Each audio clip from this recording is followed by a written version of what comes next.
Hello friends, SA psychology centre में आप सभी का हार्दिक स्वागत है। देखिए, हम लोग प्रीवियस ईयर में आए हुए जितने भी मनोविज्ञान से संबंधित क्वेश्चन थे उनका अध्ययन कर रहे थे। क्लास 6 हो चुकी हैं, आज क्लास 7th है। जिन छात्रों ने प्रीवियस ईयर की 6 क्लासें नहीं देखी हैं, डिस्क्रिप्शन बॉक्स में लिंक है, आप जाकर के देख सकते हैं। बहुत ही महत्वपूर्ण क्वेश्चन हैं, टॉप 30 क्वेश्चन हम लोग सॉल्व करेंगे। चलिए हम लोग शुरू करते हैं क्लास 7।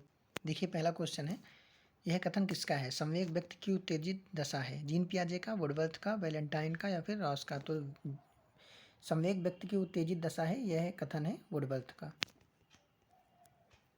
शैक्षिक विकास में मूल्यांकन का क्या अर्थ होता है? छात्रों की प्रगति का आकलन करना, छात्रों की कक्षा अभिलेखों का मूल्यांकन करना, कार्य निष्पादन का मूल्यांकन करना या फिर छात्रों के ज्ञान की क्षमता का मूल्यांकन करना। तो देखिए, ज्ञान की क्षमता का मूल्यांकन करना ही शैक्षिक विकास में मूल्यांकन का अर्थ होता है। देखिए, मूल्यांकन के द्वारा किसी भी छात्र की शैक्षिक एवं व्यक्तिगत कमियों और कठिनाइयों को सरलता से जाना जा सकता है। क्वेश्चन 3 देखिए, पूर्वाग्रही किशोर व किशोरी अपनी किसके प्रति कठोर होते हैं? तो पूर्वाग्रही किशोर व किशोरी समस्या के प्रति ज़्यादा ही कठोर होते हैं। संज्ञानात्मक विकास के 4 चरणों के बारे में किसने बताया था? पावलोव ने, स्किनर ने, जीन पियाजे ने व कोहलर ने। तो जीन पियाजे ने बताया था संज्ञानात्मक विकास के 4 चरण। कौन कौन से चरण बताए थे? पहला बताया था संवेदी गामक अवस्था, दूसरा बताया था पूर्व संक्रियात्मक अवस्था, तीसरा बताया था मूर्त संक्रियात्मक, चौथा अमूर्त संक्रियात्मक। कौन से गुण अच्छे मानसिक स्वास्थ्य के नहीं हैं? तो देखिए, अच्छे मानसिक स्वास्थ्य के कौन से गुण नहीं है? ऑप्शन नंबर सी पे देखिए, बहुत विनीत या स्वयं में सीमित। तो स्वयं में सीमित होना ये अच्छे मानसिक स्वास्थ्य की विशेषता नहीं होती। Option C is correct answer. Question number 6 देखिए, अधिगम क्षमता निम्नलिखित में से किससे प्रभावित नहीं होती? आनुवंशिकता से, वातावरण से, प्रशिक्षण या शिक्षण से या राष्ट्रीयता से? तो देखिए, अधिगम क्षमता राष्ट्रीयता से प्रभावित नहीं होती। Option D is correct answer. देखिए, क्वेश्चन नंबर 7 क्या दे रखा है, किस अधिगम मनोवैज्ञानिक ने बाल अधिगम विकास में पुरस्कार को महत्व नहीं दिया है? तो देखिए, गुथरी ने महत्व नहीं दिया। Option number D correct answer. Thorndike ने दिया है पुरस्कार को महत्व, स्किनर ने भी दिया है, पावलोव ने भी दिया है। क्वेश्चन नंबर 8 देखिए, निम्नलिखित में से किस एक से शिशु के अधिगम को सहायता नहीं मिलती? अनुकरण से, प्रेरणा से, स्कूल के बस्ता से या फिर पुरस्कार से? तो देखिए, स्कूल के बस्ता से कोई भी मोटिवेशन नहीं मिलता। ठीक है। स्वकेंद्रण की अवस्था कौन सी होती है? ईगोसेंट्रिज्म स्टेज आपसे पूछा गया है। ईगोसेंट्रिज्म स्टेज का जो ईयर है वो पूछा गया है आपसे। जन्म से 2 वर्ष, 3 से 6 वर्ष या फिर 7 वर्ष से किशोरावस्था तक या किशोरावस्था। तो देखिए, ईगोसेंट्रिज्म की जो उम्र होती है वो होती है 3 से 6 वर्ष। इसमें बच्चा अपने ही विचारों को सही मानता है। क्वेश्चन नंबर 10 देखिए, माँ बाप के साय से बाहर निकल अपने साथी बालकों की संगत को पसंद करना संबंधित है। तो देखिए, इनमें से चारों ऑप्शंस गलत हैं। ठीक है। इस क्वेश्चन में ये पूछा गया है कि किस अवस्था में बच्चा माँ बाप के साय से बाहर निकलकर अपने साथी बालकों की संगत को पसंद करता है। ठीक है। तो इसका जो सही आंसर होगा वो होगा पूर्व संक्रियात्मक अवस्था।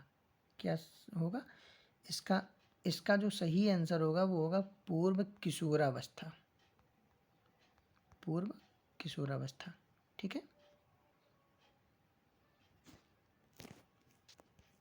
क्वेश्चन नंबर 11 देखिए, सीखने का प्राथमिक मूलभूत नियम है अभ्यास कार्य से, परिणाम की अपेक्षा से, प्रशंसा से या तत्परता से? तो देखिए, सीखने का नियम किसने दिया है? सीखने का नियम दिया है थॉर्नडाइक ने।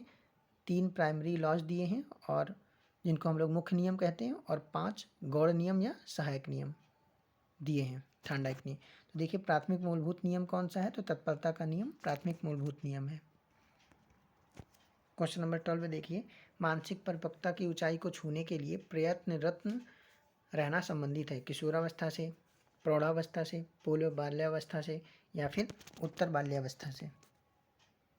देखिए, मानसिक परिपक्वता की जो भी ऊंचाई है छात्र किशोरावस्था में छूने की कोशिश करता है।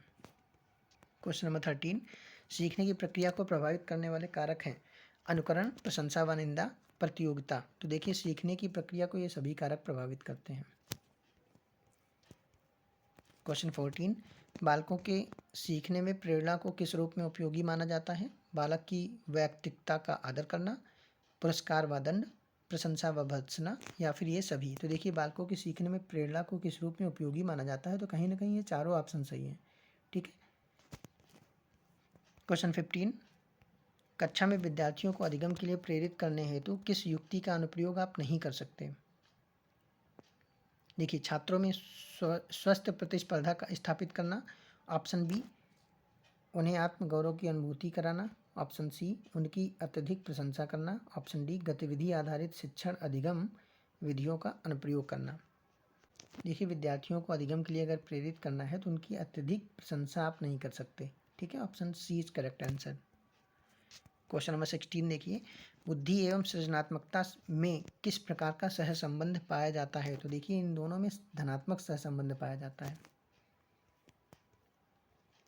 कक्षा में अनुशासन बनाए रखने के लिए सर्वाधिक प्रभावशाली उपाय क्या है? ऑप्शन ए अनुशासनहीन छात्रों को कक्षा से बाहर निकाल देना, शिक्षण को रोचक एवं व्यवहारिक बनाना, छात्रों के अभिभावकों को सूचित करना, अनुशासनहीनता छात्रों को विशिष्ट सुविधाएं प्रदान करना। तो देखिए कक्षा में अनुशासन बनाए रखने के लिए सबसे ज़्यादा प्रभावशाली इनमें से क्या है? शिक्षण को रोचक बनाना और व्यवहारिक बनाना। क्वेश्चन 18 देखिए, शैशवावस्था में बच्चों के क्रियाकलाप क्या होते हैं? तो देखिए शैशवावस्था में बच्चों के जो क्रियाकलाप होते हैं वो मूल प्रवृत्ति पे आधारित होते हैं। किस पे आधारित होते हैं? मूल प्रवृत्ति पे। और शैशवावस्था की उम्र क्या होती है? 0 से 2 वर्ष। Option A is correct answer.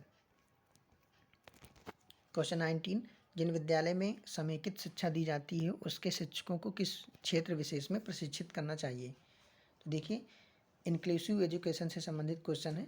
विशेष आवश्यकता वाले बच्चों की पहचान करना व शिक्षण, व्याख्यान विधि द्वारा शिक्षण, क्रियात्मक के साथ शिक्षण, या उपयुक्त में से कोई नहीं। देखिए ऐसे शिक्षकों को विशेष आवश्यकता वाले बच्चों की पहचान करना व उन्हें शिक्षण देना, इसलिए प्रशिक्षित करना चाहिए उनको। क्वेश्चन 20, निम्नलिखित में से किस समूह के बच्चों को समायोजन की समस्या होती है? औसत बुद्धि वाले बच्चे, ग्रामीण बच्चे, अध्ययनशील बच्चे, कुशाग्र बुद्धि बच्चे।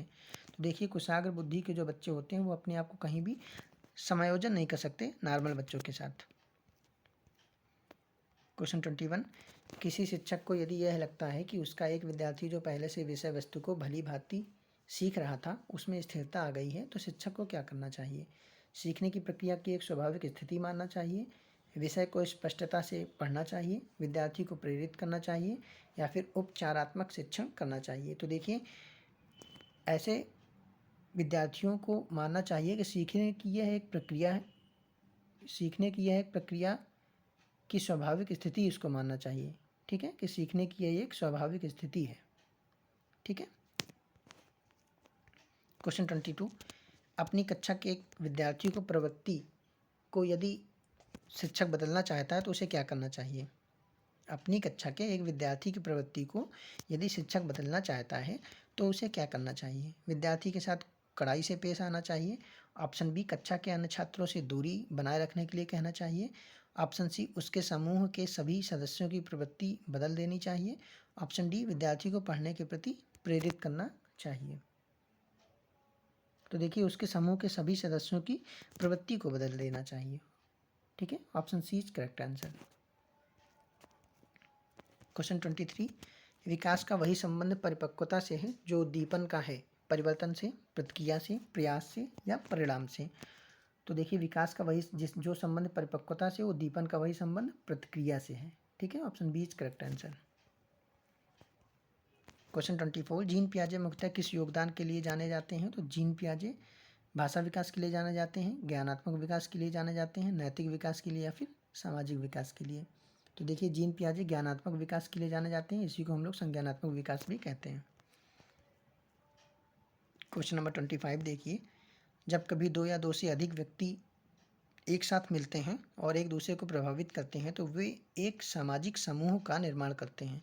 यह कथन आंशिक रूप से सत्य है, कदाचित सत्य है, या फिर असत्य है? तो देखिए यह कथन बिल्कुल सत्य है। ठीक है, जब कभी दो या दो से अधिक व्यक्ति एक साथ मिलते हैं तो वे एक सामाजिक समूह का निर्माण करते हैं।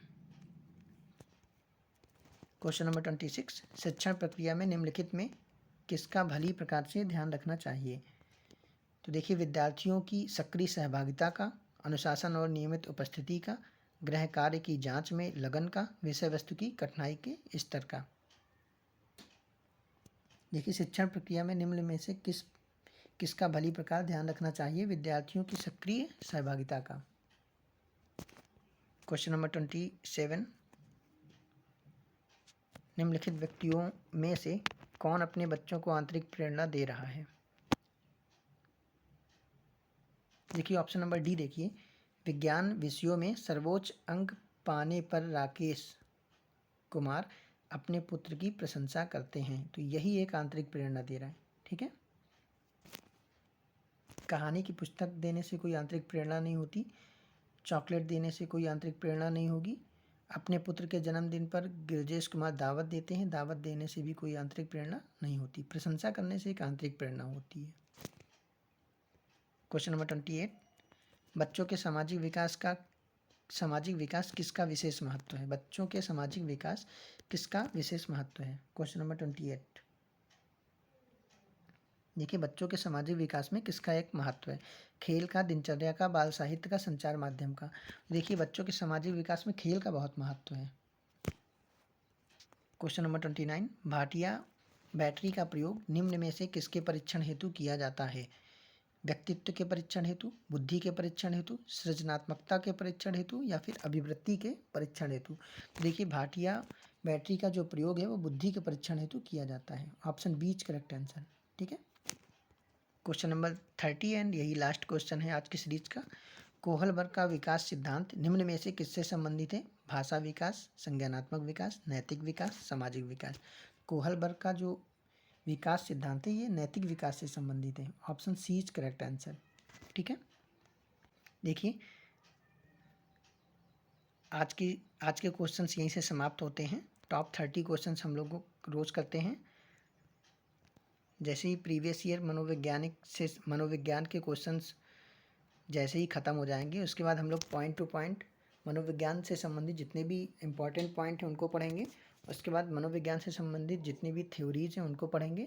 ठीक है, फिर प्रीवियस ईयर में आए हुए जितने भी मैथ्स के क्वेश्चन, हिंदी के क्वेश्चन एंड सामान्य ज्ञान से संबंधित, ईवीएस से संबंधित जितने भी क्वेश्चन हैं, सारे क्वेश्चन को हम लोग पढ़ेंगे। ठीक है, थैंक यू फ्रेंड्स, आज के लिए बस इतना ही। मिलते हैं हम लोग नेक्स्ट क्लास में। Thank you.